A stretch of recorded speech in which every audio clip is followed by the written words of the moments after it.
So before internet dating, it took more of an effort to humiliate yourself with complete strangers. Basically, the way it worked is if you were desperate enough, you'd either put a personal ad in the newspaper or you'd write a letter responding to that personal ad. And people would do this, well, some people. So back in the 80s, I was just out of college, and I fell in with this group of guys. And you know, our common bond, our commonality is that we were paralyzingly awkward with women. And our favorite activity was sitting around and talking about how miserable we were because we didn't have girlfriends. And it wasn't done in a witty, self-deprecating, Woody Allen type of way. It was done in a kind of a self-loathing, depressing kind of way. It was a lot of fun. So one day, we went to the house of this cousin of one of these guys, and we're sitting around doing our usual moaning and whining, and the cousin goes to us, you know, you guys are fucking pathetic. You should do what I did. And we say, what did you do? And he said, I'll be right back. He comes back with this shoebox full of these letters. He had put a personal ad in the newspaper and got all these letters.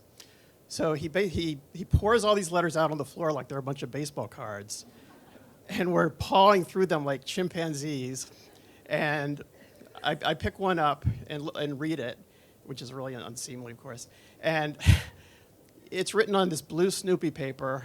And you know, it's pretty standard. This woman saying, you know, I'd really like to meet you, talking about the cousin, and I'm lonely, and blah, blah, blah. And I'm thinking two things. First of all, how horrible is this world of post-college world of dating that I'm now in, where you pour out the deepest yearnings of your heart, and you end up in some guy's shoebox to be pawed through by people like us. And my second thought is, you know, I could write a really good letter.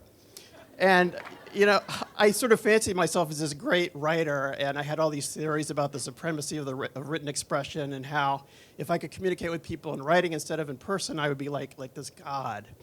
So, but of course, I said, I'm not going to do this now because I'm not reduced to answering personal ads in the newspaper.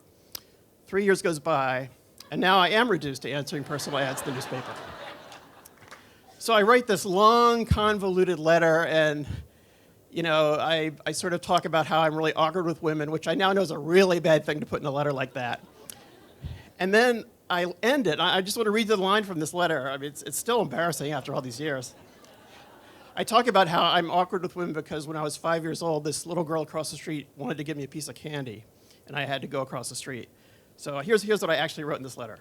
I dashed across the street. Look out, she screamed. I froze in the middle of the road, my legs tightening. A black car bore down on me, mountainous, with shiny, protruding bumpers. You like that? To be continued. If you would like to get together sometime, give me a call. Hope to hear from you soon. So I sent this out to, you know, I answered about 10 different personal ads, waited for the phone to ring. Phone doesn't ring. A few weeks go by. Finally, the phone rings, and this woman says, oh, I read your letter. I'd like to meet you. And I say, great. Which one are you? And by that I meant people, they would have monikers in these personal ads. And she said, I'm pretty, perky, and petite. And I'm thinking, okay, pretty, perky, and petite. It's this cosmic convergence. You know, this is great. So the next week I drive out to her place. It's this big apartment complex. I'm in the long hallways. I get lost.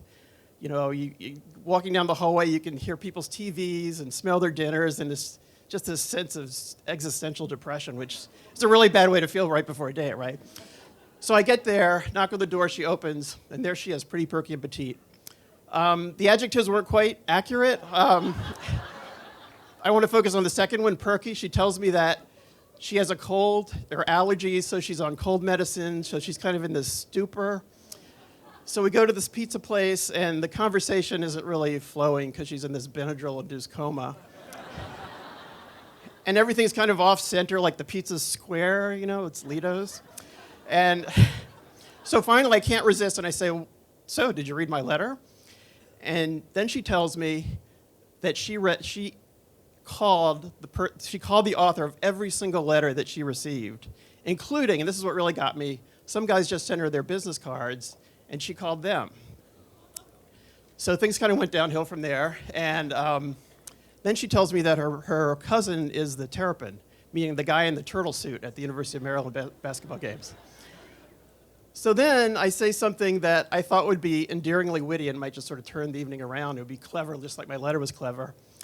So I said, oh, I can see the family resemblance.